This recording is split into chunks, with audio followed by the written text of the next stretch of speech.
Hey there, folks. I'm Matt Hansen. And I'm John Johnson. And you're listening to Planes, Trains, and Comic Books. The podcast where we discuss favorites we've reread, both classic and new comics we want to read, and everything else in between. And here's the comic we picked this week. Hey there, everybody. Welcome back to another episode of Planes, Trains, and Comic Books. Today, we are doing Frank Miller's Sin City. Sin City, finally. Finally. We're coming back to Frank Miller. I don't know if you guys remember, but I don't know, issue or episode I think it's in the 30s. 30s, something like that. We did a whole bunch of all of the Dark Knight series by Frank Miller. The Dark Knight Returns, Dark Knight Strikes Again. The Golden Child, Master Race, the one where Robin is in it. The Last Crusade. Yeah, The Last Crusade. That was super fun to check out his career, and we also did 300 and Xerxes, his two other books.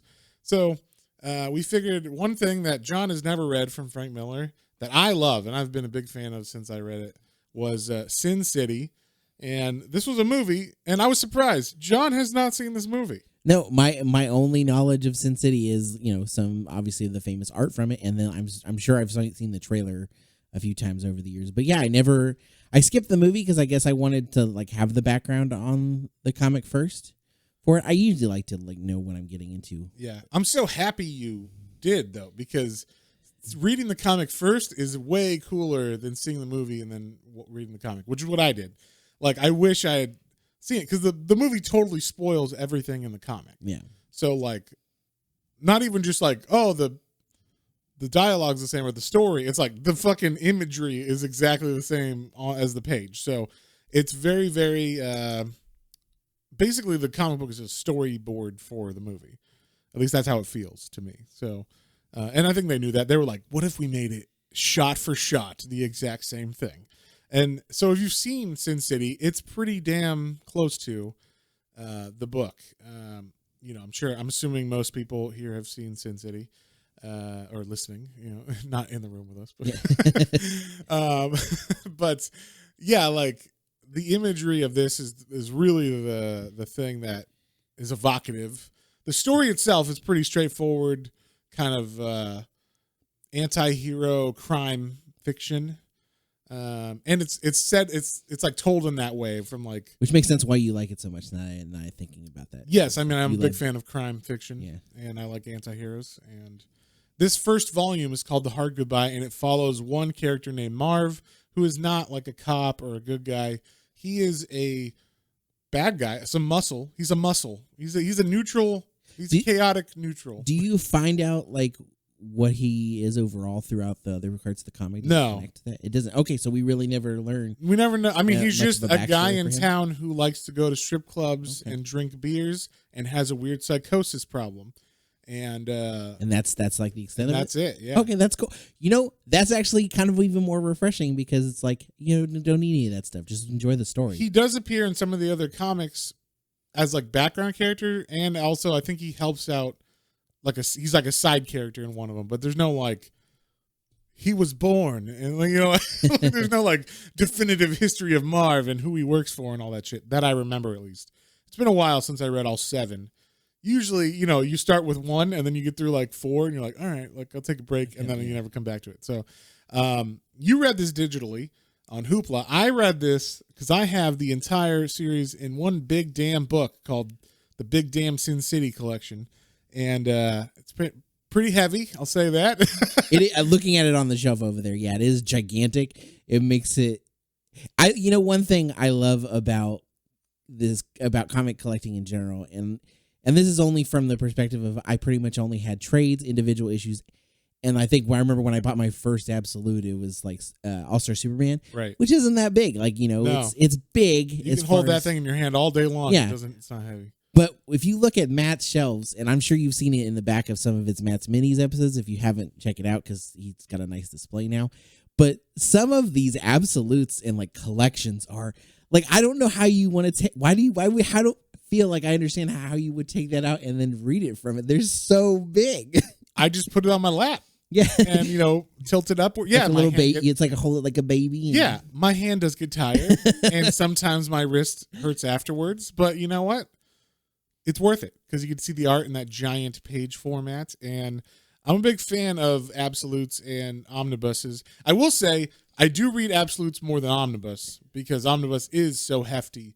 But that's mainly just because, like, when I read a book, you kind of feel the urge to get through it all the way. So, like, an absolute's usually about 12 to 16 issues or something, maybe 20 if it's crazy. But, like, an omnibus is, like, 30 plus issues. So it's like, I feel like, that's a lot to feel like, I'm reading through this or whatever, It's like I'm going to read Lord of the Rings, the whole tome, like all the way through. Not just, it's like if you break it up into separate books, it's much more manageable to me than if you just have the big Lord of the Rings print that's just one book. It's all 3 books in one. Yeah, no thank. That's too much. Yeah, and that's kind of the same feel. Like, okay, I can read all this. If it was trades and I just was like going one after the other, I could sit down and read all this. When you read it like as a tome, it's a little bit more of a ceremony to it or something. Like I don't know. It's like it takes more out of you or something. Just holding it. That's how I get my exercise. I do my lift my omnibuses. That's how I do. But yeah, so this one was definitely heavy. I read all 200 pages of this first book in like an hour or so. But yeah, definitely had to move around a bit, had to adjust the holding of it. But it's pretty fucking nice to have it in one big book. I used to have the old. They had originally like these slip cases for all like 4 volumes a piece. There was like, because there's 7 volumes of Sin City total. And this was the first one that we read. So there was 4 volumes in the first slipcase and 3 in the second, and then an art book.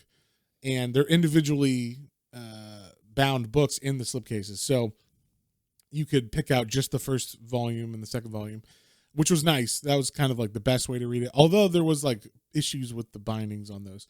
So I had got rid of those a long time ago. And then, when I saw this one, I was like, oh, cool. Like, I'll just get this big one to replace those. And then they're coming out with fucking fancy single editions of each one in its own slipcase. Oh no. They're $100 each. And I'm like, I kind of want all 7 of them. Because they also come with an art print for each one too. Oh, that's cool. And I'm like, they're like special edition, leather bound versions. I'm like, I want them. But, I already have them in one other. How much do you recall about how much this one was? That was $100.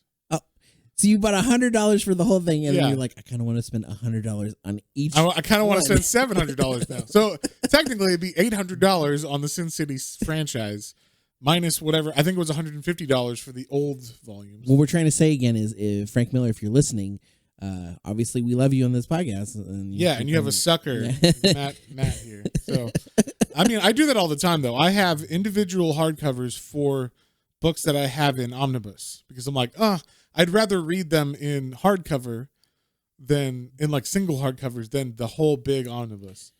But I have it in omnibus already. But you like having the omnibus bear? Yes, I like having it on the shelf. That's nice. Yeah. I'm just a sucker. That's what I'm trying to say. I have a beautiful library. It's full of many leather-bound books. Leather-bound books, exactly. I don't read them, but it looks beautiful. I read mine. So. But anyway, yeah, so Sin City, I saw this movie in high school. And I remember... I went to go see it. I think I had recently turned 17, so it was like, oh, fuck yeah, I can go see rated R movies.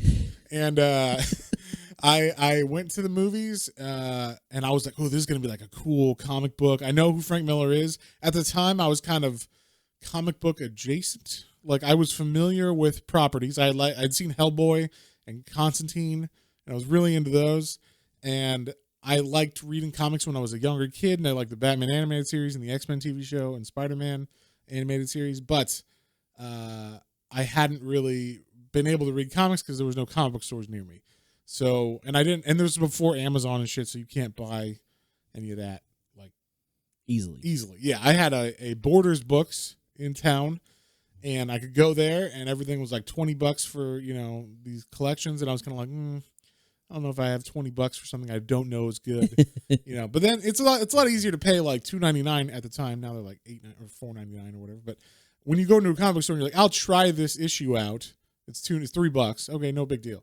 But then when you were, going to buy a collection, it's like, oh, that's $17 or $20. It's like, oh, that's a bigger. Oh yeah, especially as a kid. I mean, Yeah. When I was have so 17, much I funds. had a job that paid $80 every 2 weeks. So that's precious money right there. So yeah, when I went to go see Sin City, I'm sitting there, I'm excited. I was like, I know this is a comic book movie. It's going to be fucking awesome. I know the name Frank Miller. It's going to be badass. And it's rated R. So I was like, oh, this has got to be good, you know? And then I remember being in the theater and like it starts and it's pretty violent and everything right away. And it's called Sin City. And like a whole family, like little kids and like two parents get up and are like, oh, I can't believe, and they walk out all angry, and I was like, you took your kids to see a movie called Sin City that's rated R. What the fuck did you think it was going to be? Like, I mean, if it was called X-Men or something, maybe I would understand, but it's still rated R for a reason. So I don't know. Weird. I don't know why they thought so, but I was like, well, fucking idiots. And I loved this movie when it first came out. I have watched it since. About 3 months ago, I was like, let's watch Sin City again.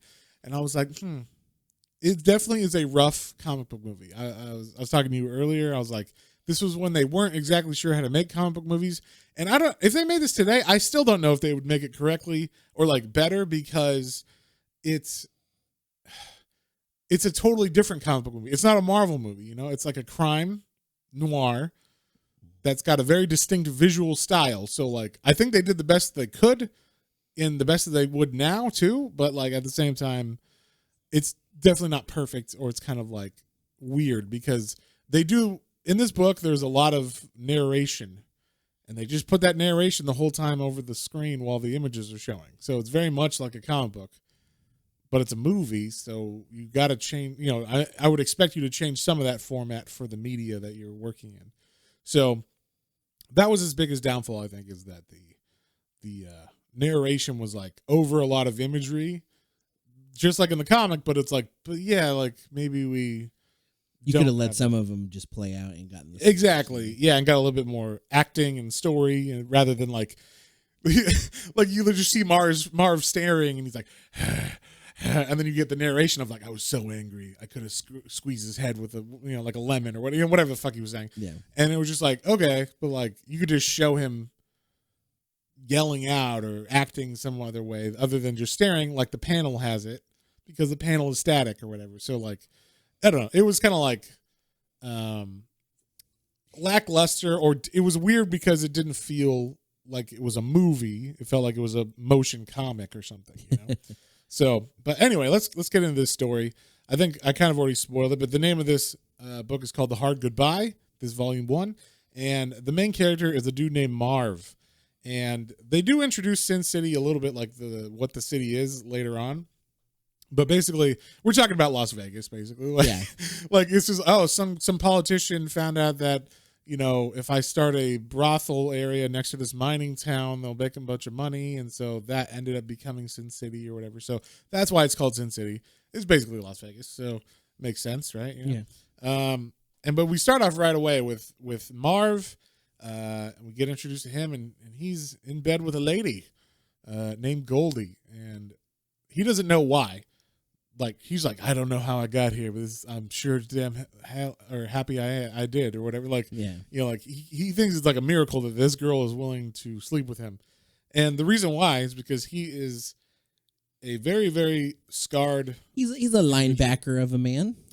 Yeah, I mean, he is basically the Boz, but with like a horribly scarred face. Yeah. So, like, he's got the Boz with a boxer that's been boxing for 20 years, but is not a good boxer. So his face just gets pummeled the whole time. He's got a face like that. So if you know who the Boz is, he's a very tall, like white guy, but he's got like that flat top and everything. You know, he's like 90s football guy or whatever. And then, but just imagine his face is beat to shit and his scars everywhere. So he's not a good looking guy. He doesn't, I think even in this, they suggest that he is a virgin. Like, he's never been able to be with a woman because the way he is physically, the way he looks, and also the way that he is mentally, because he has some mental problems.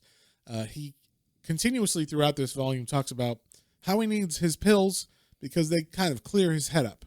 Without his pills, not everything's so clear, and he even might think that he's sometimes visualizing or having a hallucination when he's not, and things like that. So like he doesn't always know what exactly is happening, but he is our narrator through this as well. So I'm trying to think if there's any moments where he's like an unreliable narrator, but he's an unreliable narrator to himself once or twice. Yes, but not to, the, audience. To the audience. I feel like there's actually two narrations going on because the narration in this is designated by usually just text on the side of like a big page, a splash page, and there's two different types, and then even when it's in the text boxes, there's like the standard looking text, and then there's italics text.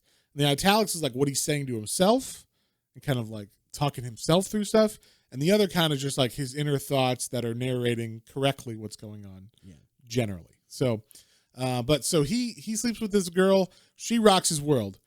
He's like, Goldie smells like amazing heaven and like an angel, and like just how angels should smell. Yeah, exactly. And she's going to town on him. He's like, I couldn't believe she's she treated me better than anyone's ever treated me. No one's ever done this before, and she's so amazing. And then he wakes up and he's sitting there and he's like, I feel like a cold thing in my stomach, because he knows this feeling. He knows what happens when he gets this feeling. Basically, she's dead next to him, and he doesn't know why. She doesn't have any marks on her. He wakes up. He's like, dude, they were drunk, or he was really drunk at least. So like, he doesn't remember because he kind of blacked out after they had sex, and he's like, I didn't do any of this because there's no marks on her or anything, but someone snuck in here, and I was too drunk to hear them.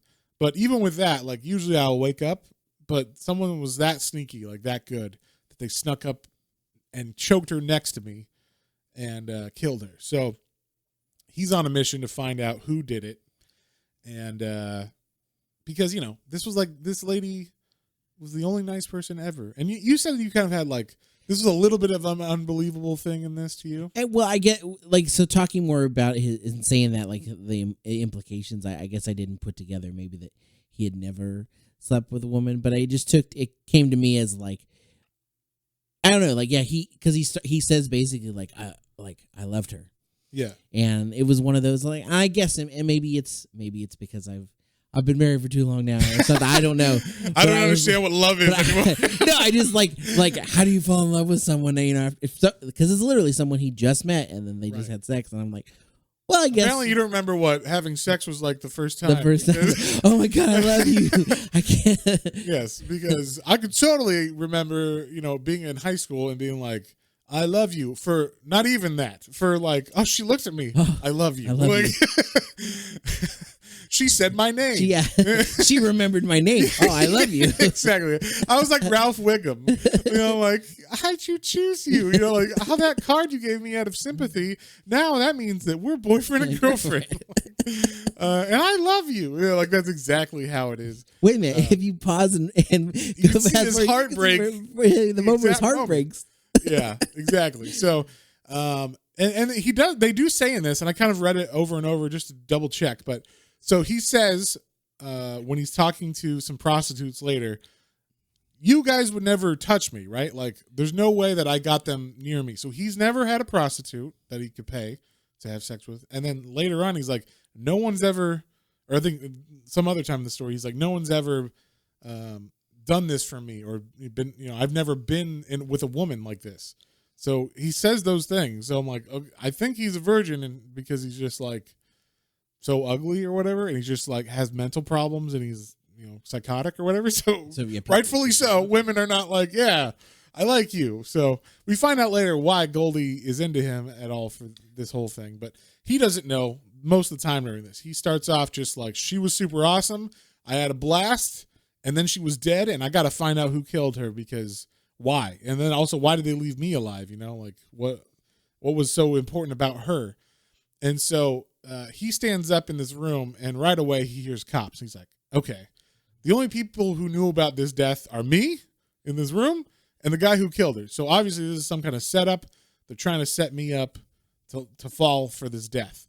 So that is like the premise of why he goes on this quest to find out, who killed Goldie. One, he loved her and he's mad that someone killed her. And two, obviously there's some kind of behind the scenes drama, inside job going on where like, someone's trying to set him up, so he's gonna figure out what it is.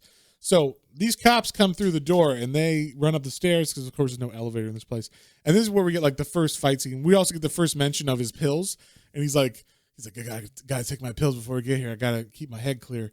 And he takes his pills, and then you just see him be like smile as the police knock on the door, and they're like, "Police, open up!" And he's like, "I'll be right out." And then he just bursts through this fucking door and just like takes on all these fucking cops. He gets shot and it doesn't do anything. Like, it goes through his shoulder. He doesn't stop. He doesn't say ouch or anything. He just goes on a killing spree with these cops. And like, not on purpose necessarily. Like, he's just trying to wound them enough to stop shooting at him. But I'm sure some of them die. A lot of them have legs snapped and arms snapped, and they get shot by their own weapons that he's like, pushing back into them and stuff. So, but there's this epic scene through these levels of the stairs that are pretty awesome, because he jumps through the middle of them and kind of falls and grabs railings, and it's pretty awesome. And then he eventually gets to a floor where he has to run out and jumps through a window, and he goes down into an alley, and like, he doesn't have any qualms killing cops at all, or anybody for that matter. But like, he does say later on, like, "Oh, I don't kill women and children," I think he says. Yeah, women and children. But he does. I don't think he kills any of them, but he definitely has no qualms, like maybe hurting them if he thinks it's for their own good, kind of thing. Like, he'll slap someone, knock them out, or whatever. Yeah, kind of thing. So, but he sees police are waiting for him in the alley. He just jumps through the fucking windshield of the car. Yeah, jumping through the windshield was cool. It was pretty cool. And then he steals the car, and obviously they're chasing him through the streets. He just drives off of a pier. And like, all this is like super over the top. This is like the first 5 pages of this book or whatever. Just straight into it. There's no like, oh, let me explain the world. This explains the world we're living in. The cops are after me. It's dirty. Something's wrong. Actually, we should say it's like the first 10 pages, because the first 5 pages are the sex scene, which is like the whole thing's in black and white. But the way that we have to talk about this. Frank Miller's art in this is fucking amazing. The whole comic is in black and white, but depending on what the lighting is on the shot or whatever, like, different areas will be black and white. A lot of stuff is just in silhouettes. You get the shape of a car or the shape of a woman on top of you. Yeah. And a very shapely woman. Right? Yes. And he knows how to draw those shapes, you know what I'm saying? So he's a big fan of certain shapes, we'll say. Wow. But yeah, it's called Sin City, so just like that movie, it's rated R. It's not for kids, so... but there's nudity and extreme violence and extreme gore, but the gore is black and white. So, that's what covers it somewhat, probably for comics reasons as well. Like, if I showed this in reality, like on a page, it would be super bloody and super fucked up. But if it would be an NC-17 comic at that point, like if I showed us having sex for real, it would be, with color and everything, all perfect lighting or whatever, not black and white, it would be a problem. So, I think that he did that on purpose, but before this, I don't think there was comics like this. I think that the reason why we read this is because we had read Polar, and I was like, oh, this reminds me of Sin City, but there's like an orange color in it as well. And it's a less refined version of Sin City. And then even this comic, because it's the first one, is a less refined version of the later volumes of Sin City. Really? So like, he gets even better at storytelling than in this one. And this is pretty fucking... It's a good, this is a good introduction story. Yeah. So like, this is pretty straightforward, like awesome off the bat. And he even gets better in the later volumes. So, and this is like Frank Miller in his prime. Prime Miller in his prime. Miller. That's what he's called during this period. Miller. Prime Miller. Yeah. And, this is like 1991, I think this came out, or around there, 92, something like that. So this is like way before, Dark Knight Strikes Again or any of that shit. I think it's before probably whatever caused the art change in him, whether that was a medical thing or whatever. But, I don't like to speculate, but, there was a change. Something happened in his artwork.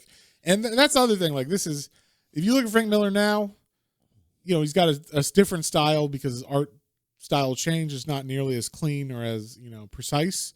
And it's kind of like, you know, you look at I don't know if there's an artist who's done this, but you know, if his art now is more like a Picasso, and his art before was more like just a straight line, perfect rendition of what's going on kind of thing. There wasn't as like the face marks and stuff were there.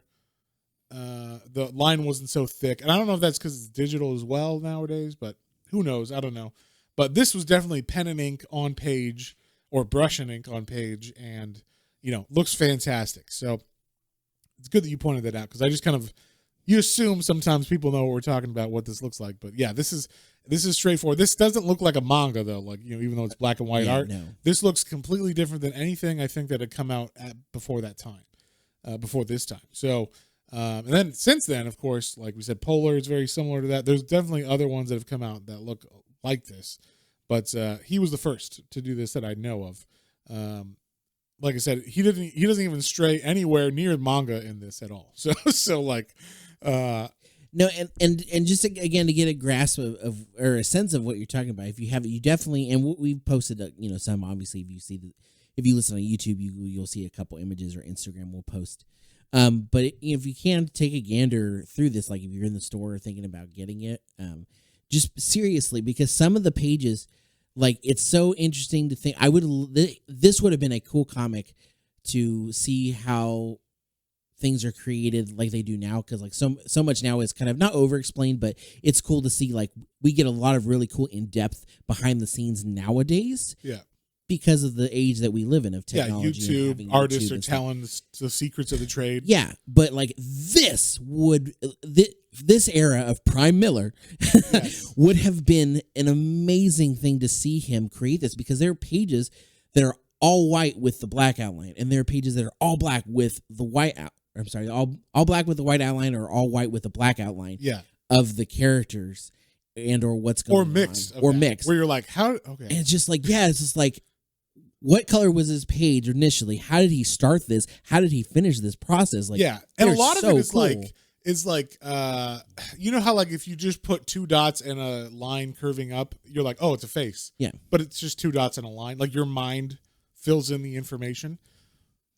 Like he is doing that with shadow and just whiteness on the page. So like he'll draw a line and then fill in the background around it with black, and you're like, oh, that's a shower, or that's, you know, an arm. But I mean, if you actually didn't know, if you've never seen an arm or whatever, or you just put it out there, and because also some of this, there was one shot where I'm like, I don't know what's going on in this panel, because it was so stark. There's so like only white, and then there was just a couple slashes of black in it. I'm like, I don't know what that is. And it's kind of like those, I thought of it like one of those pictures that's made up of dots or whatever, and then when the kind that you look at it and then it forms an image if you stare at it. It's supposed to be like that, where like your mind will eventually put it together. I didn't end up eventually putting this one together. I'll point it out when we get there. Okay. But it was like later on, I was like, I don't know what I'm looking at, so I got to get your take on it. But yeah, like that's probably the only one in this whole thing. The rest of it is, that's why I said like this one seems even a little bit just, I mean, it's perfect, but there's a little bit less refinement than there is later on when he really gets down like, oh, I'm going to do this new technique that I came up with that no one else has done, you know? And so like everything just speaks like to you as this thing, but it's just like, that is just an outline of a car, but it's not like, it's just, it looks like black. And then your mind fills in the information of the lights and the windshield and the tire. Cause he's just putting a dot and a stripe across the page in a certain shape, but it's not like, oh, you're like, oh, that's a car. It just reads as a car. Yeah. You know? So I thought that was super cool. Like a lot of this is just you reading it with your mind filling in the information as you're watching or as you're looking at the page. So, but anyway, so he goes in the water with this police car and he doesn't come back up. They're waiting for him on top. You know, they're going to shoot him, of course, the police are, and he goes into like a sewer system that drains into the river or whatever, and ends up going through the tunnels and gets out, just barely misses the police kind of making a beat walk by him, but he's able to hide in the shadows. And then he climbs to. He's got to get to Lucille. He's got to get to Lucille. We're like, wait, who's Lucille? And Lucille is a woman who, of course, like a lot of the ladies in Sin City, she sleeps naked for the most part, and she wakes up by hearing a noise, as he breaks into her house, and she gets a gun. She goes out naked. I was like, I guess whatever you do, whatever you got to do. Maybe it's a distraction. You're like, and then yeah, sure. I should say topless. She's topless, but and then she goes into the kitchen or whatever, and she turns the lights on, and Marv's just like, "You got any beers?" Like, so obviously they know each other. It turns out she's his shrink, or no, she's his parole officer, and she is a lesbian, and her girlfriend is a shrink. They mentioned that later. That's why he's coming here, basically. Yeah, because So this is where we find out. This is where he gets his pills, and it's partially because his girlfriend was his shrink, but only for a little. Her girlfriend, sorry, was his shrink, but only for a little bit. Because I think it was only one session. Yeah. He said like, I tried to go to therapy with Lucille's girlfriend, but it didn't work out. She was too scared after the first session or whatever. So, like basically what is she? What's Lucille? She's the parole officer. That's right. So the parole officer is like, you're better with these pills, even though you can't get them legally because no one will see you because you're so fucked up or whatever. Like, so I'll just give you these pills. And so he goes to her for this prescription.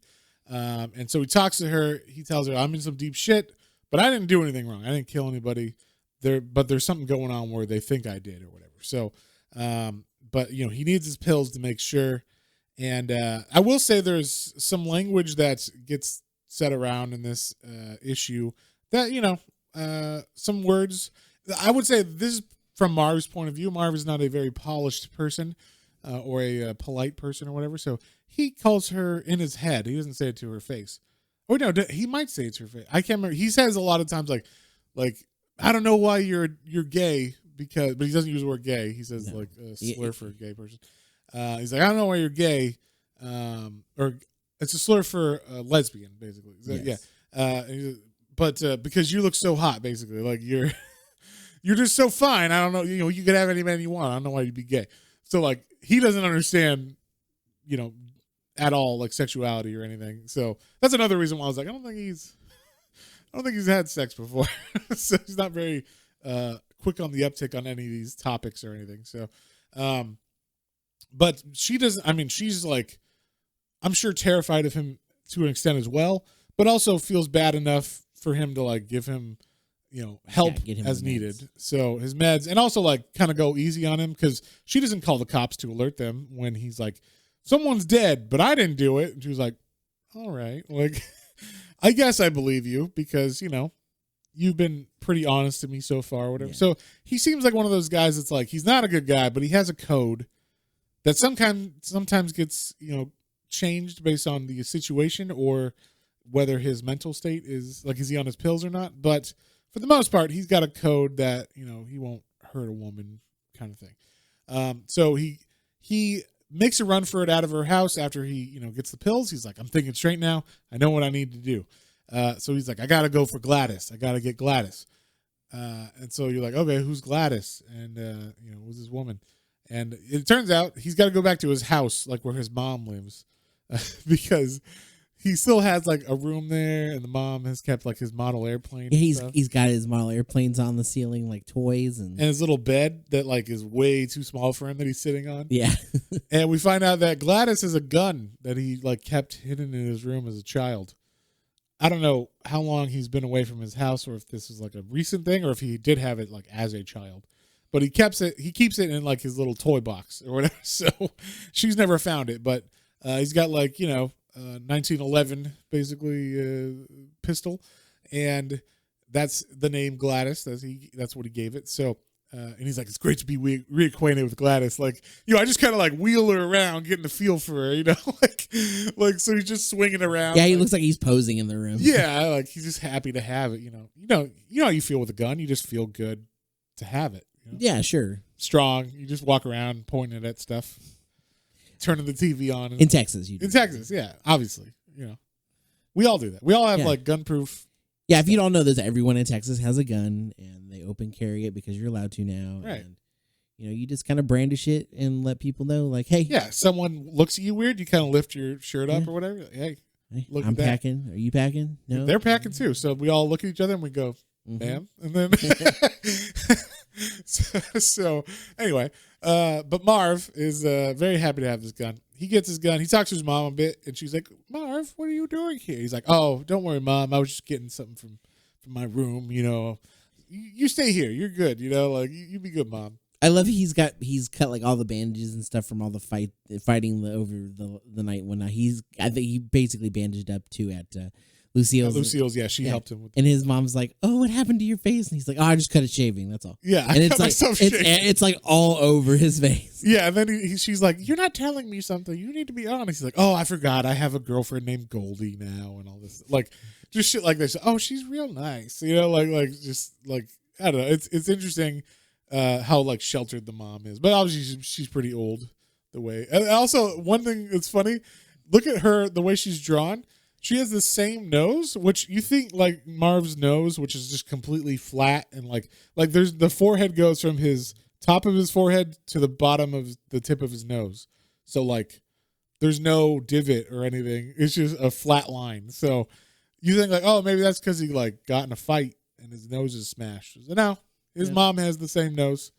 That's just, I don't know how ugly his mom is, but Their side profiles make me think of Bob's Burgers. Yeah, Bob's Burgers are like Bert and Ernie or something. Yeah. We're like like some kind of Muppet because their faces are so distinct looking with that brim, the straight line, from the brow to the nose. So yeah, he leaves with the gun now, and he's ready for battle. He thinks at least, but he's got to find out like who's doing this. So he goes on a mission to find out, what's going on. He needs the only information he has really is that this woman named Goldie, right? So he's looking around. He goes to a bar, and this bar is, a well-known bar. I can't remember the name of it. Katie's. There you go. I think it's a strip club, actually, right? So because they're dancers, but I don't know. It's kind of like a burlesque club. I'm thinking where they're not doing it's like striptease for dollars, Yeah. and lap dances. I think it's like while you drink beer, there was a woman on stage dancing, and she is topless, but she's not doing it like no one's there at the bar or at the stage where she is giving her money. I think she just gets paid from the bar or whatever to do that. So Gotcha. It's not quite a strip club, I don't think. But he meets resistance at the beginning because there's a new door guy, and the guy didn't know who Marv was. So Marv's like, "Get the fuck out of my face," and just, like basically sticks his thumbs in his eyes. Yeah. What I gathered from that, or like grabs his face very forcefully enough to hurt it. And they're like, "Oh, he's new. He didn't know Marv." And he's like, "Oh, okay, well, tell him next time," basically. And so we see the lady dancing on stage is a girl named Nancy who comes into the picture later on. If you've seen Sin City the movie, you know who she is. But yeah, she's dancing, and he's once again asking people around because this is like a sleazy bar where the bad people go. So he's like asking around, hey, what do you know about a girl named Goldie? And like, why would someone? Why would someone maybe want to hurt her? Yeah. And so he asks, a couple people. By ask, like grab them forcefully and hold them down until they give him information. I like the one guy he talks to here named Weevil because it looks like a fat Wolverine. Yes, kinda. yes, it looks exactly like a fat Wolverine, which I'm sure is not, he drew Wolverine. Yeah. So I'm like, Frank Miller did Wolverine with Chris Claremont. So yeah, I think, it's probably like a nod to that. And then you said a couple times there's a couple jumping scenes where Marv is jumping through the air, and it looks exactly like the Dark Knight Returns pose from the cover. Yeah. And except there's no lightning in the background; it's just white. So, he knows what he's doing. I think he knows exactly what he's doing back then. So yeah, he gets some information about some guy. Oh no, I'm sorry. He's asking, and then as he leaves, two guys come up behind him, and are like, "Hey, why don't we step outside?" Yeah. And they go through a back alleyway, and this was funny because Marv is like, he's not intimidated at all by these two, by the way. They have guns and shit. He's like, whatever. And one guy has a coat, and he's like, "That's a nice coat you got there." And Marv just keeps mentioning his coat, like, I wouldn't want anything bad to happen to that coat you got there. So These guys try to kill Marv, but he's able to trip one of them, the one with the gun, and shoot the other one. And this is where you see like how hardcore Marv is. Like we saw him beat up cops, but this is like what he's willing to do to get some information from people who definitely aren't good guys that were going to kill him. So there's no limits on this, right? Like, I mean, with the guy that looked like Wolverine, it was in the bar. He knows him. He just kind of grabbed his face hard, and threw him down on the ground. But with this, he he shot and killed one of them, and then he's got the other guy shot in the stomach.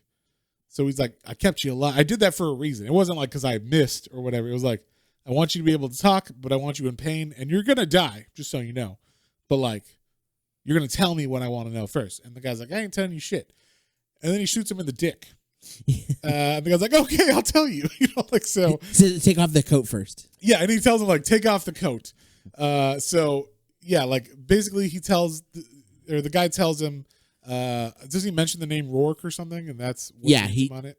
Actually, he says Stern put out this hit, and but he definitely is like on edge about it, but he shoots him. Yeah, that was the funny thing is like right when Marv gets the information, he's like, thanks, and he just like shoots him in the face and then kills him. So but he takes that jacket, like you said, he's like, you're bleeding all over that jacket. Can you take it off? I know, it's a nice jacket. So now Marv's got a new trench coat, and he's got a new name to look for. So that's pretty much what the next couple scenes are. A big thing that happens is while he's walking down this alleyway, he gets a hint of perfume. Yeah, he's like, I smell. It smells like Goldie. Yeah, I smell angels, and I know Goldie's here, but that can't be right. Goldie's dead. It must be my mind playing tricks on me. But then we see there is a woman that looks exactly like Goldie, hiding behind a wall, and she's got a gun, and she's saying, "Bastard, you're gonna pay for what you did to me." So we're like, "Wait, what? Like, who is this person? Is it Goldie? Dun, dun, dun. We don't know." But yeah, also I should say this was serialized. This first book was serialized. That's why there's like different parts to it. It says like part 1 through like 10 or whatever. Yeah. Because it was like, oh, here's 10 pages, here's 5 pages, here's 10, interesting. It was in like another magazine or something. So that's why it is the format that it is, kind of thing. I think that's why there's so many like, we got to go to this guy to get to this guy to get to this guy to get to that guy, and then that guy knows who really done it, kind of thing. So that's what actually happens is he just tracks down Stern. Stern gives him a name of another person, and then I love this. You just see like him. He doesn't spend as much time torturing in the next couple scenes. It's just like you see him arrive. You see the guy be like, ah, like in his face, and then you see like bloody face of that guy, and then you see maybe him shoving his face in a toilet or breaking an arm or whatever, and then he's just like, I'm having a great old time, as Marv is like jumping out the window leaving because he got the next piece of information. And eventually one that was kind of cool, I thought, is he's driving a car, dragging a person outside the car with his face down, with the guy's face down into the ground as he's driving. So he's literally like rubbing the dude's face off on the street. It's like, Jesus Christ. So yeah, shit like that, is definitely an interesting, like what, like I liked how it just cut to those scenes of violence, and then like, okay, we get like what he's doing. We get he's hardcore. And so this all leads to him getting, going to like some kind of bishop or priest or whatever in the town. This is where we find out the priesthood is actually in on it. The religious hierarchy or whatever the fuck they're called. I don't know. What are they called, John? Bishops and stuff? Or? Yeah, bishops and cardinals. Okay. Yeah, they're all in on this kind of whatever's going on. And so Marv finds out, okay.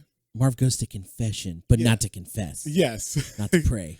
Exactly. He goes there. He starts asking. He says, forgive me for I have sinned. I killed a bunch of people today. I got a lot of blood on my hands. And then he just asked the guy, someone, I was asking the last guy I murdered, who was in charge of this thing, and he fingered you.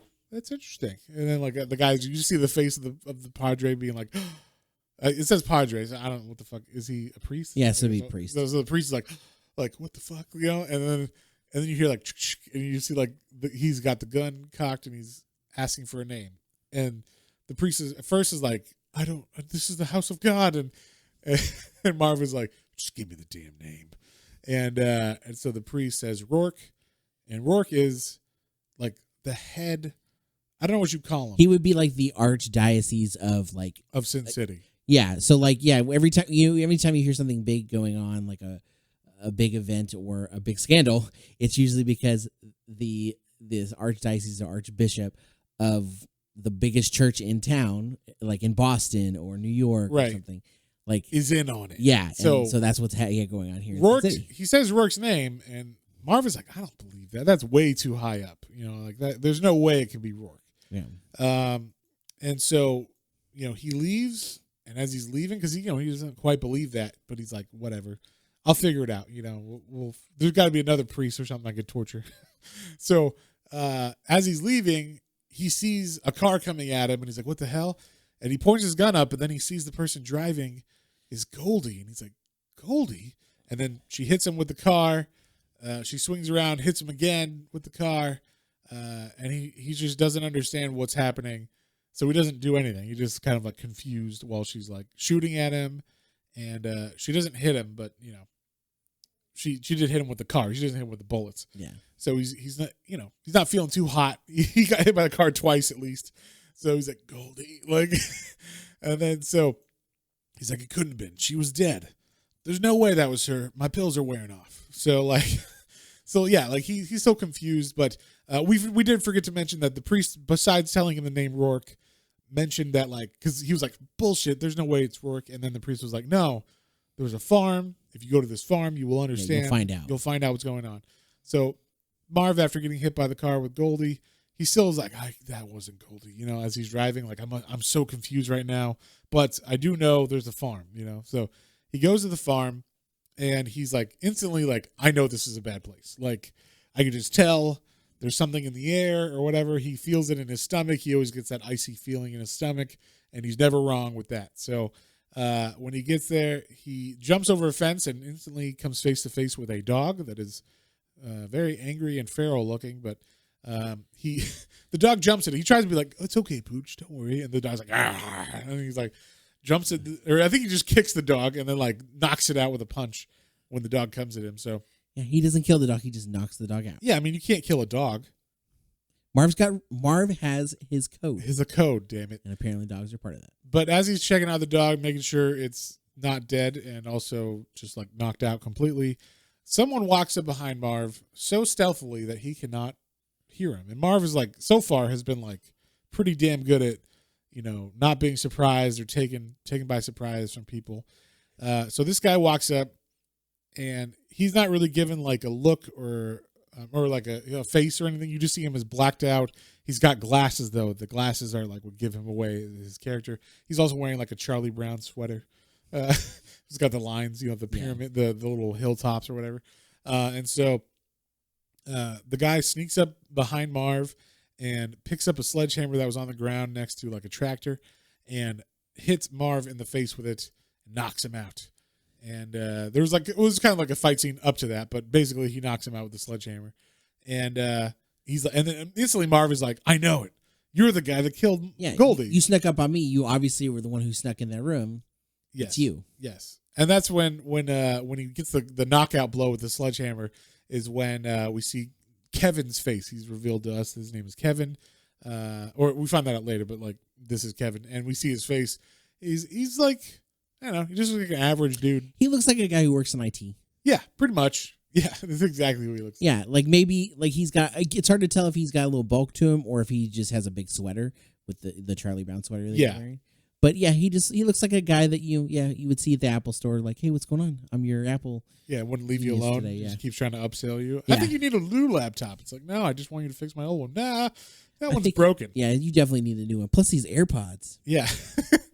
And also you need but yeah, anyway, so now Marv has been taken prisoner in this farm. He wakes up in a white room with like tiles and shit, and there's someone else in there with him. He sees a face. He's like, wait, what? And he looks, and it's actually a bunch of women's heads on the wall, like deer, like mounted like deer heads. Yeah, like that. I did not see this coming at all. You did? No, he. Why would you? I know. It was. He wakes up and there's all these women's heads like on like those little wooden boards, like plaques, up on little plaques on a wall. Yes. So they're mounted to the wall in this room, and also in the room is a woman, and he looks and he sees it's Lucille, his parole officer, and she's freaked out. She's like, "Oh my God, he eats people," and he's like, "What? What do you mean?" And then we see that her hand is gone, and she says that Kevin made her watch him eat her hand, like while she was awake and alive and everything. Ooh. So he's like she says he sucked the bones off or the meat off the bones like while I was watching or whatever. Yep. So he eats the rest of them and keeps the heads as trophies. Yes. So this dude eats people, and it's really creepy. And I mean, there were at least like 7 or 8 heads on the wall already. Yeah. So and then there's a creepy shot while she's screaming about it, and Kevin's just standing outside with like, of course, it's like a dungeon, right? So there's like a grate that kind of goes to the outside, like a window, and Kevin's just standing just outside of eyesight of that, and he's listening, hearing and you see him like kind of smile to himself. Yeah, it's super creepy. Yeah. So then Marv gives her a jacket because she's basically, is she nude? I don't know. Yeah, she was definitely topless again. Yes, she's topless, of course, and so he's like, okay, cover yourself with this. And then he proceeds to try to break out of this place over and over again as she kind of explains what's been going on, like as far as like what's been going on to her. Like she was drugged, then she woke up and he'd already cut off her hand, so he didn't cut it off while she was awake at least. No, but he made her watch. But he made her watch her. He made her watch him eat it. So that was very Hannibal Lester-esque. Yes. Hannibal Lecter. Hannibal Lecter-esque. What did I say? You said Hannibal Lester. Hannibal Lester. That's his less refined cousin or whatever. That's his molester cousin. Hey y'all, I'm Hannibal Lester. But yeah, so anyway. I don't eat the liver or fava beans with Chianti. It's just a Bud Light, but hey. Yes, exactly. Sorry. Just a Bud Light with lime in it, though. It's extra fancy. So anyway, while Marv is trying to get the bars out from the window, he sees Kevin get called into a limo, and they both leave. Like the limo leaves with them in it, and so he's like, "Oh, well, I'll see you later, Kevin." Like this gives him motivation to like bust out of there really good, right? So he is just hitting. I love this. He's just throwing himself at the door. And the door is like blocked by a piece of wood, and it's a metal door. It looks like a big metal door. It looks like a medieval door, like and so there's like a wood over, the front of it, and it's a metal door, so it's pretty fucking hefty. And he's just throwing himself like head first into this door, over and over and over. He's like running and jumping. He doesn't have that much room because the room looks like it's maybe 10 by 5 or something. Like it's not a very big room. But he's getting as much of a head start as he can, and he's just throwing himself into it. And eventually, this works, and the bolts break loose on that piece of wood that's being held, and he breaks through it. And it's just in time. I think they set off an alarm, right? Basically, that's what happens. So they set off an alarm, and that's what alerts police or some kind of security. I think team security force, to the farm. So he's like, we got to get out of here. So he hears a helicopter, and he gets his gun because, of course, his gun is nearby or whatever, like when he gets out of there. I guess, Kevin just set it down. Just set it on the table or something, yeah. And this is where, we get some more colorful characters. A lot of the people in this are very iconic. Like, there are people who are just regular civilians that you don't give a fuck about. And then there's like, oh, that's got to be a bad guy because he got a weird scar on his face or whatever. Or he's got a weird tattoo. And like, this is one of those guys where he's got a weird tattoo on his face and a very distinct look. But Marv was ready for it, and they're kind of coming in blind. They don't know exactly, maybe who's there or whatever. So the guy kind of looks. It made me think of. He looks like a wrestler, like he did like. Like that. Sure. Remember Animal and Hawk. I don't remember, but Legion of Doom, the guy with the big Sting, shoulder pads. Sting. Yeah, Sting has face paint too. Yeah, there you go. So it's like Sting. So I don't know all these other references to people. The Legion of Doom, the guy with the big shoulder pads that have like spikes. Okay, I remember that. I remember that one guy. So yes, okay. I'm talking about old school ones. School. Yeah, you'll know some of those. So anyway, so Marv, is trying to come up with a plan pretty quick, and unfortunately, the parole officer thinks that these are the actual police, like the good guys here to save him, but she thinks like, oh, they think he's a bad guy because he's got me, wrapped up naked or whatever, and he looks like the way he looks, so I'll go talk to them. So she knocks Marv out with like a rock or something that she finds, and because he wasn't expecting that. And then as he gets up, she's like, "Don't shoot! Like I'm his parole officer. He's fine, you know." And they see her, and the police just look at her and shoot her with a fucking. It looks like a Uzi or whatever, you know, like whatever 1990s gun. She gets riddled with bullets. Yeah, she's just murdered, and Marv is not very happy about that. So he goes up and he finds a little hatchet that he basically takes on all these guys with. All these guys with guns. Don't bring a knife armor, to a gunfight? Well, that's because you're supposed to bring a hatchet. Or a Marv. Yeah, a Marv. Is the main thing. Yeah, if you don't bring a gun to a Marv fight, is what I'm finding out. So, yeah, Marv just takes all these motherfuckers on. He uses the guns to his advantage, though, because he'll, like, attack one guy and then push him into the rest of them so they can't get their guns out, and then take the gun from that guy he pushed and shoot the other people. So, you know, he's tactical about it.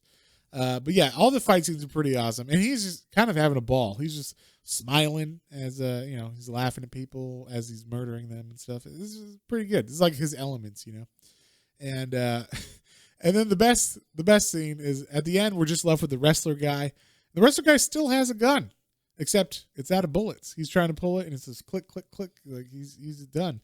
And then Marv stops and looks at him and goes, "Now that there is one damn fine coat you're wearing." And the guy's like, "What?" And then we just see Marv like running after him as the coat like is, you know, trailing him, kind of like the bat's cape or whatever. And then you just hear Marv laughing like ha ha ha ha ha, as he like chases him with a hatchet, and it's pretty awesome. Then you see he's got a new coat. the next page, and then we cut to pouring rain, and this is like a while later because he left the farm. He's like, you know, I don't need to be here now. I don't want to get caught here. Yeah. I gotta come up with a plan now that I know this motherfucker Kev is like the killer, right? And he's the guy that killed Goldie. Like that's kind of who I'm after. But also I want to find out who he works for because obviously it's not just Kevin. Yeah, like who owns the farm? He says maybe there is more to Rourke, basically. Yeah, like he knows. Okay, it's got to be like who sends secret police to kill people other than like the Vatican or whatever so, the Vatican or presidents or whatever. So he knows it's some political connection thing. So he's like, I got to prepare for this because it's a big thing, and obviously he knows like I can't beat Kevin in a straight fight. Like Kevin's quicker than him. He might be stronger than Kevin, but Kevin is faster and has like more moves, So he's like, I got to plan this out. So he goes on an item shopping spree, we'll say. Yeah. But before he does that, like he's standing in the rain, and I wanted to mention this because you said like this was some of your favorite art in this. Oh yeah, it's just like the panels, and some of these panels are full page panels almost. Yeah, a lot of them are because it's like him talking, narrating. So the dialogue's all on the side, kind of like Spawn comics, if you remember those. There's a lot of dialogue on the side of the page, and then there's like a big splash page of perfect artwork, phenomenal artwork. Yeah, and that's what this is like. Some of them are just outlines of him walking in the rain, but you can tell that so beautifully, and the rain is coming. All these long streaks. The rain is hitting him and splashing off of him, like the droplets. So you can see every droplet that's hitting off of him. So there's like an aura of like a mist around his coated body, like his trench coated body. Yeah, and then there's like the background is black because it's nighttime, but then there's lines of white that are like going around and coming from a bunch of different directions, but they're hitting him also, and that's creating like an aura of mist, of water mist around him. It just looks so fucking great. Yeah, it looks really cool. And I think back to like when we read the Dark Knight ones, and I kind of mentioned this before, and then maybe it's because they were in color, so it didn't pop as well as it does in black and white, I think. Right. But yeah, like there's one in particular where it's the whole page of him standing there in his trench coat, like, and you don't see his face, you just see the kind of the top of his head and then the outline of his trench coat down, and like the rest of him is in shadow from the rain coming down past him. And like, I want a Batman panel of this exact same thing. Like, this is so freaking cool. Yes, it's great. This is where the panel that I was like, wait, what's going on in this one? This is the no, one? No, this is Oh, the okay. one. I was like, this is my favorite. This section is the one. I'll show you the panel. Okay. So, so it's him in the rain. I see it now, like as we're talking, but I didn't see it here. So there's like a white page. So it goes from like black pages to all of a sudden a stark white page. And then you just see the rain, like his image is still having the black and the rain falling through it. So now I see it's an above shot of him staring down from like his right side. But before that, I was like, what am I looking at? Like before I just saw it right here. Maybe it's because I was so close to it because I was reading it in the big thing. Yeah. Hardcover. So I was like, is this a face? What am I looking at here? Like, now I get it. Now I see it. So, but yeah, that can happen though when you're kind of doing these artistic representations of shapes that are supposed to be people. And also like rain and shit is happening and like other stuff's going on. You could definitely get lost in the image sometimes. But for the most part, he does an amazing job of keeping your eye focused where it's supposed to be. And now I see what was going on because I think, like I said, now I'm like 4 feet back from the screen, so I understand. Oh, that's what it was. But but before that, I was like, I don't know what it is. That's why I was going to ask you, like, what is that? And then you would be like, oh, that's this. I'm like, oh, but it now I got it. I got my eyes went together. It did the cross eye thing, and then I figured it out, just like those pictures. It's exactly what happened. So now he's got a plan. He knows that the archdiocese or whatever the fuck they're called. Yeah, the cardinal, the head cardinal guy, sure. Cardinal Rourke. Yeah, and I'm sure this isn't like any specific church that they're referencing. No, sure definitely not a church. Something that rhymes. Something that rhymes with Schmathlick. Yeah. The Schmathlick Church. Yeah, he knows like, okay, it's this guy, it's this certain Rourke, and also not only that, but like the Rourke family is also connected politically. Like the senator of this state is it the governor? One of those political positions is also a Rourke. And they talk about how the Rourkes were the ones who opened this like whore town in the Old West, and then they've just always stayed in power and gotten more powerful through that whole time. So that's kind of like the lore that we get while he's walking through this rain. So he's like, okay, I'm going to start, now that I know it's like the Rourkes and we know what they brought this town in for the first place, I know who I need to ask about this. I'm going to go ask the red light district, I guess you'd call it, of this area, of this town.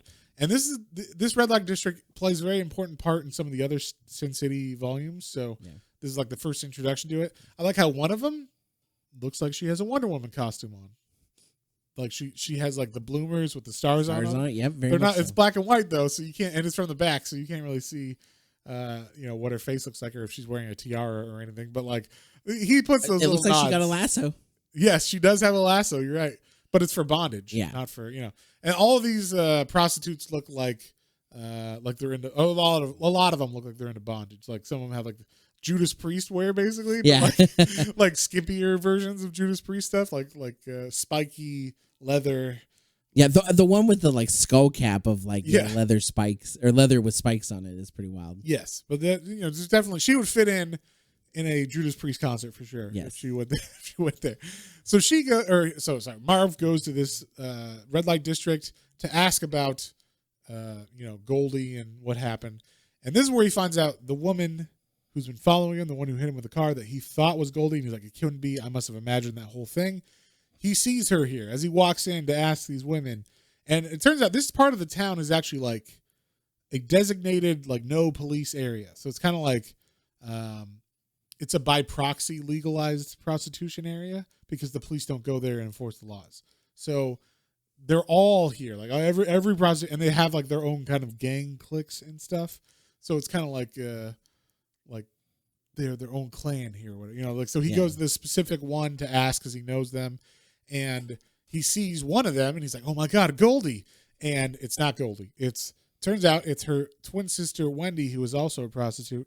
Because Goldie was a prostitute. I don't know if we said that earlier. No, yeah. Well, but it's because it's not known before that he didn't realize that she was a prostitute. Yeah, but now he does. Now he knows what happened. And like Wendy shoots him in the head, but kind of like grazes his forehead. So it doesn't kill him. It just knocks him out. They're able to tie him up.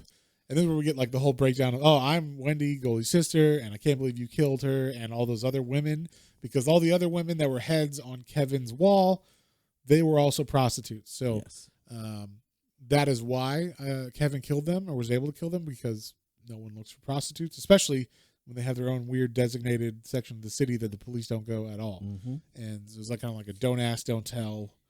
Yeah, and do you know who else indulges in the prostitutes in this area? The clergy. The clergy. Because Goldie worked the clergy. Mm-hmm. So basically she found something out. I don't remember what it was, but it's something important. Where like she found out that, or I guess she had dirt on them. Like as clergy, if she told on them, I think she tries to use it to like blackmail them or something, that like, oh, they fuck prostitutes. And then they're like, no, we can't let that get out. Or maybe she even found out because she was going, I think maybe Goldie was looking into the prostitutes that went missing and found that out. And then that's why they had to kill her, because she got away. That's what it was. It was she found out where the other prostitutes were. Yeah, so she must have got to the farm and then got away, kind of like Marv did. And then that's why she was on the run. And that's why she bumped into Marv and actually slept with him, because she was like, no one's going to fuck with this guy. I'll be safe with this guy. So, of course, they were watching her, and they didn't. I mean, if I was her, I would be like, hey, maybe don't drink. Yeah, don't drink so much. Because he got blackout drunk, and that's what ended up leading to her death. But, not her fault. But yeah. But so it was a double thing. So she was really nice to him because she wanted protection. But, But she also didn't treat him differently. Yeah. Like, even though she probably inside maybe was, she didn't show it, and he really appreciated that, and that's why he loved her. Like, that's why he's like, she was willing to give me like that one night of awesomeness and to be with an angel like her, and I'll love her forever, kind of thing. Yeah. Like, she'll always be my first. Yeah, because like he doesn't even, like, after he even learns that she was a prostitute, he's like, oh, well, that doesn't matter. Like, it doesn't change anything. I feel like Marv wouldn't care about that. So they don't believe him at first. They kind of rough him up still a bit, but eventually he's like, why the fuck would I, be coming here and all this other stuff if I'm trying to kill prostitutes? Like, and they're like, oh, true. Like, good point. That makes sense. To which he's like, after that whole entire like back and forth, he's like, okay, so now that we're on the same page, and he just like rips out of his. He doesn't rip out. He just stands up, and his arms were already undone. And they're like, oh, you like let us beat you up? And he's like, yeah, I'm good with knots. And then she was like, but I tied those. And like the bondage girl is the one who tied the knots, so he shouldn't have been able to get out of them. But it's Marv, so he just let them beat up on him because that's how tough he is. He does, he's not going to hurt these women for being mistaken about what he did. And so, he tells them, look, I know who did it. Let's go kill him together. So Wendy is like, yeah, let's go kill him. So Wendy and Marv go to kill Kevin, but first they have to, like he was already going to do, he goes on a shopping spree, and we find out that he needs to get a couple items. And those items are handcuffs, a saw, razor wire. I do like gloves. how they like in the panel they like pop it out, and it's like each individual item. It made me think of what's the band from the Adult Swim Metalocalypse? What's the band? I'm blanking. Death Clock? Death Clock, yes. Oh, okay. It made me think of Death Clock because the one song, the Mermaider, where they're like, you get your knives, check, shivs, check. Yes. He's making a list. Yeah, making a list. Exactly. Yeah, knives, check. Because they're all murder lists that they're making. Mermaiders. Yeah. Murder mermaids, right? Yeah. That's what but anyway, he gets this list and it goes down the panels and you see each one. And then the last one is, and my mitts. And he like just the panel of his hands being like, so that's a great panel. But then before like they go, they like take a second, they go like take one night because they're trying to like create some distance. And they sleep in a hotel. And in this hotel, there's like a couch and a bed. And Marv is sleeping next to her on the couch. It's really close to the bed. I was surprised, like how close. Maybe it's just kind of supposed to be like they're not that close, but he feels like it's that close or something. But he's kind of like, and she of course sleeps almost naked, just like covers off, like in lingerie or whatever. And he's just like, oh God, like she's so pretty. Like, she looks just like Goldie. Yeah. Uh-huh. Oh no. And then we see like a panel of him standing up and going over to the bed. And he says, Goldie? And she's like, he's a Goldie baby, and he must be like putting his arm on her shoulder, and then she slaps him, and then he's like, "I'm sorry, I was confused," because he actually was confused. He thought, "Oh wait, is that Goldie?" Like I forget because my medicine. I've been off my meds too long. He hasn't been able to get a refill ever since his parole officer died. So, so he's like, "Oh yeah, I got to stay on the couch. I'm such a jerk or whatever." Yeah, which is, I mean, and Wendy she's like, "It's fine, get some sleep." Yeah. Like it's nice that she doesn't like hold it against him or whatever. Yeah. So she understands. He's not trying to be a creep. He just thought it was Goldie, who, they've already done it. And so they were kind of a thing in his mind at least. So he tells her to wait at the car once they get to the farm the next day, and he's coming from the side road or whatever. So he's going through the woods, and he's got a whole plan. He sets up razor wire in order to slow Kevin down because Kevin's very fast. He's very agile. So he's like, if I'll put razor wire around, that'll make it so. If he trips up on it, he'll get, Exactly. Could cut off his foot or something, wounded pretty bad. So he gets this whole trap set, and then he's like, and then I ring the doorbell or whatever, and he like lights a can of gasoline and throws it into the house. And then he runs back to the woods, and Kevin bursts out the window. Like, the second the can goes through the window, Kevin's already bursting out of the window. So, like, it's pretty funny. Like he's always ready, I guess because the gasoline's going to explode. Because there is a big explosion as it lands, I guess. All the gas bursts out. And then, explodes. Explodes, exactly. So, the funny thing is, all that planning and, setting up of the razor wire doesn't really do anything because Kevin's so agile, he even misses that. He on purpose is able to dodge all that shit and just jumps over it. And Marv's like, "God damn it!" Like he is slick, And so then, but Marv's plan is actually a little bit more nuanced than that. Like Marv knows I can take some hits from this guy as long as he doesn't have a sledgehammer, So and Kevin's just fighting with his fists, so the plan he has is actually, if I can just get him close to me, that means I can just punch the fuck out of him because he can't knock me out, but I could definitely do some damage with my fists. So that's what he does. He has a pair of handcuffs, and he just lets Kevin get close enough to him to try to beat him up. And then once Kevin kind of starts attacking him close, he can get the handcuffs on him, and then Kevin is stuck. Yeah, he's stuck right next to him, and all he's gonna do is punch him in the face. He can't jump around. Go to sleep. Go to sleep. Go to sleep. Yeah. You go to sleep now.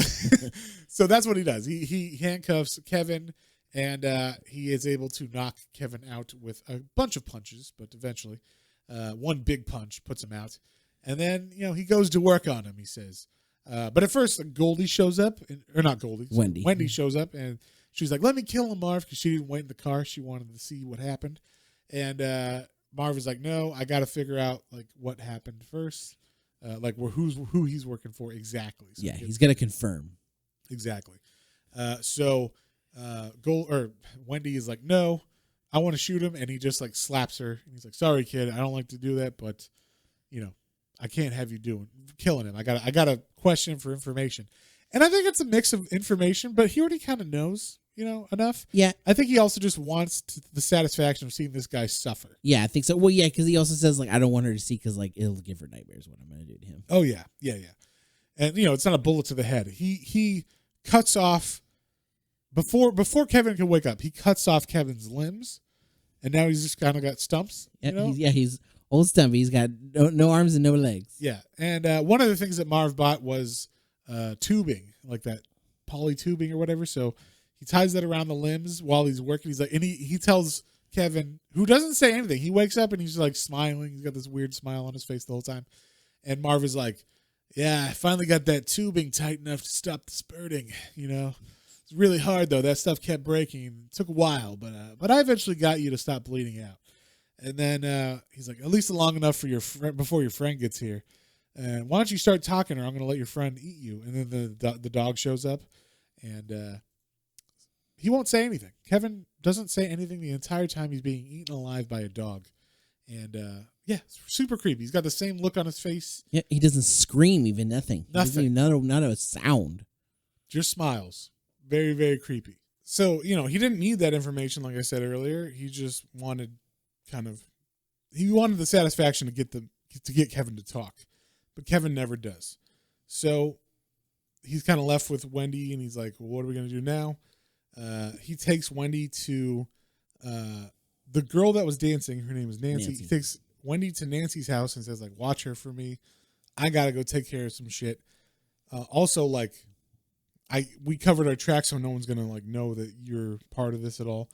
And this is some bad shit. I probably won't return because I'm fighting not only Kevin, but also his boss. So that we know that's some connected shit. So Marv goes to this compound that has like a cross, and it looks like some weird religious compound because it has like a literal like domed steeple with fucking a cross on the top of it and everything. It kind of reminds me of like the Alamo, like there would be. Yeah, it looks like Alamo. If the Alamo had a big cross on the top of it and was like domed. Like, oh great! Now I don't know if you guys can hear that, but there is a lawnmower outside, so we apologize if you can hear that. But anyway, what were you saying? It looks like the Alamo. I just meant like so like the not just the building of the Alamo now, like that whole mission of the Alamo is the Alamo building itself was the chapel, and then there were the grounds that had like the walls around. Right, it was like a fortress. Yeah, exactly. So okay, yeah, so there is a fortress around this that has gates and everything and guards, and Marv takes them out, no problem. I like how he takes them out after the guy checks in. He's like, no, all clear here, and he's like, like snap, neck snap, right there. Perfect timing is what I'm saying. Marv knows how to kill these guys, you know. So Marv makes it all the way up to the chapel, like the steeple or whatever, the top. Where I guess this is where the guy sleeps, is in like the top part of this this chapel area, and of course, I mean, it makes you closer to God, right? Yeah. So the guy, the priest wakes up. His name's Patrick Henry Rourke, and Rourke is like, "What, Kevin?" And then the reason why he says that is because Marv has Kevin's head in a bag, and he's like holding it out like in front of him. So the first thing he sees is Kevin's face, and he thinks, "Oh, Kevin's here," but no, it's Kevin's head in a bag, and he's like, "Close, but no, it's not Kevin." Yeah, it's just what's left of him. Yeah, and so you know, Marv's got a gun. He says, "If you scream, I'll kill you." And then he proceeds to like find out what's been going on, why he did all this, why did they kill Goldie and everything. And basically it's super fucked up. Like just the priest is like, "You're a monster. You killed that precious boy Kevin. He was so beautiful." And it's just like, what? And then it turns out that this priest, you know, found Kevin as a young man or whatever, or a young boy maybe, and then found out that he liked to eat people. And at first he was like, "No, you can't eat people." But then he like found out, "Oh wait, we can just use prostitutes to feed you." And then it's like, "Oh, and also he told me about it." He said it was like he was so happy and filled with the white light. And yeah, he said that you think he didn't talk, but he did. But he only talked to me. Yeah, and his voice was beautiful. Yeah, and he's like, "No, you don't understand. He didn't just eat people. He ate their souls. He consumed them like their spirit." And he had like this white aura about him. It's just really weird. But then he's like, and then Kevin would tell me how amazing it was. So I eventually like joined in and started eating people, is what he confesses to Marv. And Marv just like, what the fuck? So Marv kills that dude, just strangles him, and the police and everybody are already alerted to that he's there. So like, you know, the bodies he never covered up the bodies that he like killed of the security team. So the security team breaks in and they shoot Marv, and now he's arrested. And he's like, "Oh, I hoped they would shoot me in the head, but they didn't. In fact, they kept me alive on purpose." They blamed all the murders on him from the archdiocese, which they covered up the fact that, oh, Kevin was eating people and the farm and all that stuff. They just say, "Oh, this crazy man Marv killed the archdiocese. They killed, he killed the women, the prostitutes, and then everybody else, even Lucille," they say. And he wouldn't talk and everything. And he's like, apparently they brought him confessions and he wouldn't confess until they said, "We're going to kill your mom." And he's like, "Fuck it, I'll sign it, you pussies." And then like he signs it right away. And he gets the book thrown at him by the judge, who was like, "You are a monster." And so then he's in prison, and he knows, you know, it's not much longer. Yeah, he knows that he's going to get the death penalty, basically. He knows he's going to fry. And the nice thing is, I guess they let him have like a conjugal visit or something, because somehow Wendy gets to go there and say goodbye to him. And she says goodbye in the best way possible. Yep. And, She says, "You can call me Goldie." yeah, which is weird. Which is weird. Yeah. But hey, it's Marv. Sure, whatever.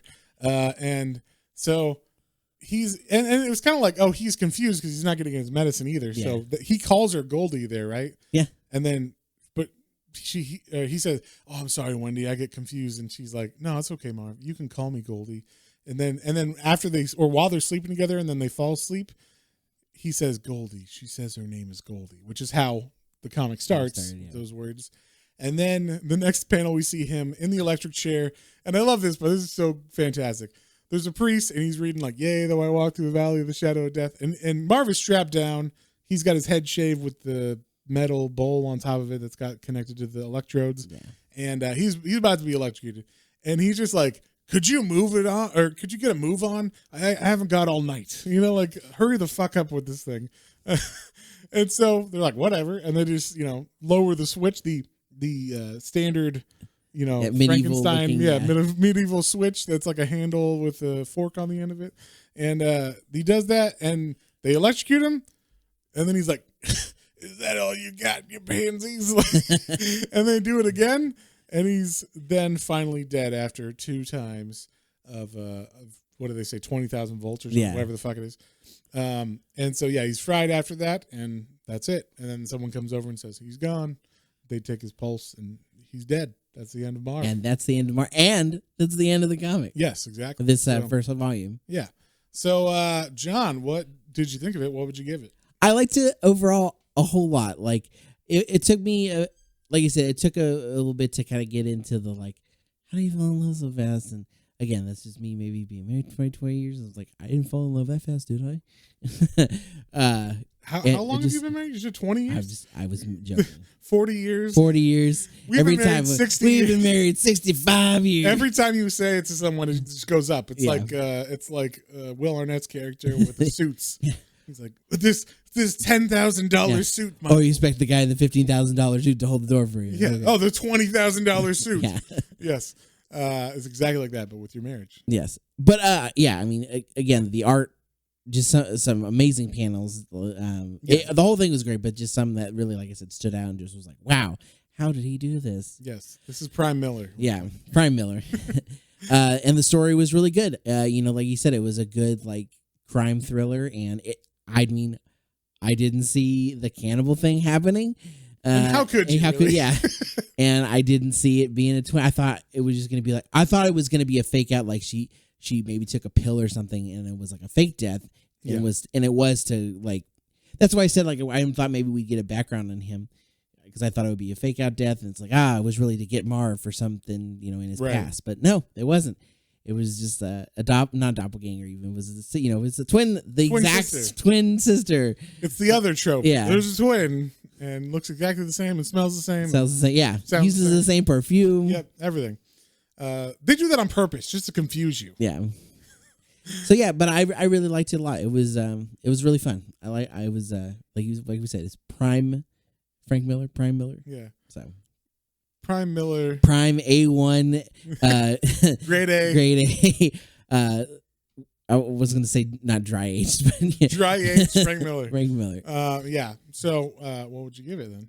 I would give this one, since you said, especially, I'm going in a little bit because you said it'd get even better. And it's a really good initial one, and I definitely would love to see where it goes. I would give it an 8. Okay, yeah. For me, I think I give this an 8 too. The story is simple, but like shocking. This is one of those, it's kind of like if someone tells you to see a movie and you've seen a lot of movies of that style, like if someone's like, "Oh my God, this is the scariest horror movie I've ever seen," but you are a connoisseur of horror movies, you're probably not going to be scared. You know what I mean? Like probably whatever that normie or whatever, the person that hasn't seen as many stuff as you, if they tell you something scary, it's probably not that scary.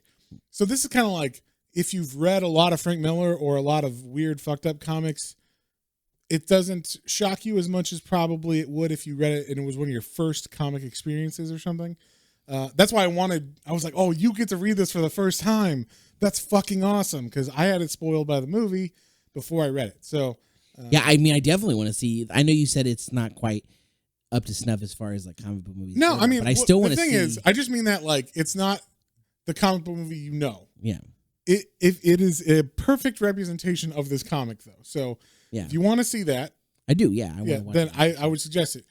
You will get a bunch of other stuff spoiled because this is like the first mix of a story inside the rest of the story. It's not. This isn't even the first one. This is one of the ones inside of the because they mixed up the volumes. Oh, so they do several volumes within the movie? They do 4 volumes in the movie. Oh wow, okay. But not like not quite like you think. It's not like vignettes. Really, because like that. I mean, this could have been just this story on its own. Right? Yeah. So this is like just one part of it. Oh, interesting. Okay. Yeah. There's 3 sections. There's 3 stories, and one. I think they overlap enough that it's the 4 books. I think total. Something like that. I can't remember exactly. Okay. It's been a while since I read and watched them, so I know exactly. But for sure, the 4th volume is called The Yellow Bastard, and the Yellow Bastard is in the movie. So they got that part in. Do they use it? Do they call him yellow because he is yellow. Yeah, okay. he is the only color in the movie. They do red once or twice in it too, but for the most part, it's all black and white. Gotcha. Yeah, it's very cool that you got to read this before you watch the movie. You could probably watch it now and be like, okay. The other stuff is, I mean, if you wanted to, you could read it. But hey, let us know if you guys want us to read all 7 of these volumes, like for the next couple, in the next coming weeks, because we could do that one for each one. But we could do that, and then I could review the movie like as such a fresh pair of eyes. There you go. You could definitely do that. At least the first 4 books you could do. Yeah. So anyway, let us know if you wanted that. Speaking of letting us, I have to give my thing. I thought you said 8, but yeah, you didn't really. Yeah, 8, and then I think this is such prime Miller, and like I said, it does get better. But like this is such a perfect comic, and if I had read this, not when it came out because I would have been like 5, but like if I'd read this when I was 14, I would be like, whoa, this is the coolest fucking thing I've ever read in my entire life. And so I think that's what the movie kind of did. Like the movie definitely for me was like, wow, this is the coolest fucking thing ever. And it made me want to read the graphic novel. And then when I read the graphic novel, I was like, okay, like I've already read this basically because I watched the movie. So it kind of spoiled it. But also, I mean, it doesn't because the visuals of the book are much cooler than the movie, I guess you'd say. Yeah. Even the movie pushed boundaries for movies, but like the computer animation, all the stuff that they used. But in this, like the art is so fucking phenomenal. It's just crazy. So, actually, you know what? No, I'm going to give it a 9. The art is so fucking amazing in this book. Every page you just stare at for hours and just be like, whoa, like that is how you draw that shit. And that's why no matter what Frank Miller does nowadays, whatever, his art changed and people don't like that and they don't like his new stories, which I actually liked Master Race and some of those other things. Yeah, I liked Master Race too. So I even have a special place in my heart for Xerxes, even though it was really weird. I just feel like he did so much groundbreaking shit at the beginning that is like, you just got to give it to the man. Yeah. And if you don't know, he's coming out with new stuff. He started his own production company, and in November, he's putting out 2 new stories. He's putting out Ronin 2. So he's doing the sequel to Ronin, which we haven't read, which we should read, because that's really early. That's some 1983 Frank Miller original graphic novel. So it's very weird, interesting. We should totally do that. It's like a cyborg samurai, basically, is what it is. Oh, cool. Yeah. And in a futuristic Blade Runner world or whatever. So it's very cool. And then the other one, I think it has to tie into 300 or something. So because the cover for it, I think, is the disfigured, the guy that gives up the information on the Spartans. Oh yeah, he was the disabled Spartan or whatever. Yeah, I don't remember his name. So something Quasimodo Spartan. Yes, Quasimodo Spartan. Yes, that's exactly what he is. So, but anyway, yeah. So I'm gonna give this a 9. I'm gonna give this a solid 9. This was pretty fantastic for Frank Miller. Definitely, highly recommend you go check this out. But yeah, so next week, John, what are we reading? Next week we are we had our poll this month. We had our monthly poll, and voting is now done. It's all closed. Yes. And once again, we had to do it twice because we accidentally messed up on how long the poll was. Yeah, I didn't put the length of it. So, but thank you for revoting for the people who revoted, and We had Once a tie again. We had a tie, which I was surprised. So if you do want to take part in those in the future, sign up for our Patreon. We've got a couple different tiers you can do. If you like Matt's mini Swamp Things, he's doing special Hellraiser ones. Hellblazer. Pardon me. I said Hellraiser. I'm sorry. I'm ready for Hellraiser comics. Anyway, so this month we gave a choice of manga. We haven't done manga on our channel in a while, so we picked a couple different mangas out there, and we got a tie. So this next week we will be doing Attack on Titan. Correct? Yes. Is that yes? Attack on Titan. I always think in my head because I'm like I remember seeing like their giant creatures. Is Attack of the Titans or Attack on Titan? Yeah. Attack of the Titans. Yeah. So Attack on Remember Titan. the Titans. I think. Yeah. It's about Denzel Washington Wow, this getting was together. a great uplifting comic, about racial equality in football in the South. And giants. And giants Giant that eat monsters. people or whatever. So we're doing Attack on Titan this week. You've never read or watched or seen any of this, right? I have seen. Yeah, I've seen images and Funko Pops. I have no reference for this otherwise. Okay, I have watched the first episode, I think, of the anime that was on Netflix, and I was just like, whatever. Like it didn't really capture me. So I'm interested to see if the manga captures me because I tend to like the written or comic version better than the anime or movie versions. So Matt prefers the George Orwell version of not George Orwell. The fuck you? That's George R. Martin. No. I said George Orwell and I meant Orson Welles. I don't know how I mixed those two up. But Wow. Okay. Anyway, John didn't take his medicine, and he's I get confused. Goldie. I have to keep feeding him pills as we're talking just to keep him on track. Anyway, so yeah, and if you would like to vote on those, like John said, you can become a Patreon member at patreon.com/planes, trains, and comic books. And sometimes we get a tie. And when there's a tie, we generally will do both books. So next week, we're doing Attack on Titan. And the week after that, we are doing Battle Angel Alita, I believe it's called, Volume 1. And so, yeah, we wanted to make sure both sides got represented because, we just wing it. Usually John comes in and goes, what are we reading next week? I'm like, I don't know. And we just kind of look through a list. So might as well let you guys pick a couple if there's, enough people voting on it. So, we're going to do those two. And as far as Attack on Titan, I think we're going to do, there's a bunch of different volumes of this as far as like styles of volumes. There's one that's like a gigantic one that's labeled Volume 1, but it's got 3 in it or something. So we're going to do the one single first volume, like the original Takuban volume of this. Okay. And then the same with Battle Angel Alita, the first volume Takuban of it. Unless there's not that in the, I don't know. I've only seen the ones that are like kind of bigger for Battle Angel Alita, but we'll figure it out when we get there. But like John said, if you like Matt's Mini Swamp Thing, I do have a Matt's Minis Hellblazer on our Patreon, so you can go check that out if you would like. I have a special super fans here going on for that, like a special. If you would like to get that cheaper for the moment, it does have limited spaces. So if that's something that interests you, go check that out. Once again, patreon.com/planes, trains, and comic books, all one word. And with that note, we want to make sure to shout out to our current patrons. So thank you, Otaku Mike and Hoku and Ed H. We really appreciate y'all so much. Very much so, yes. Very, very, very much. So with that, unless there's anything else you can think of, I think we're good to go. Yeah, I guess with that, we'll see you on the next one. On the next one. Bye.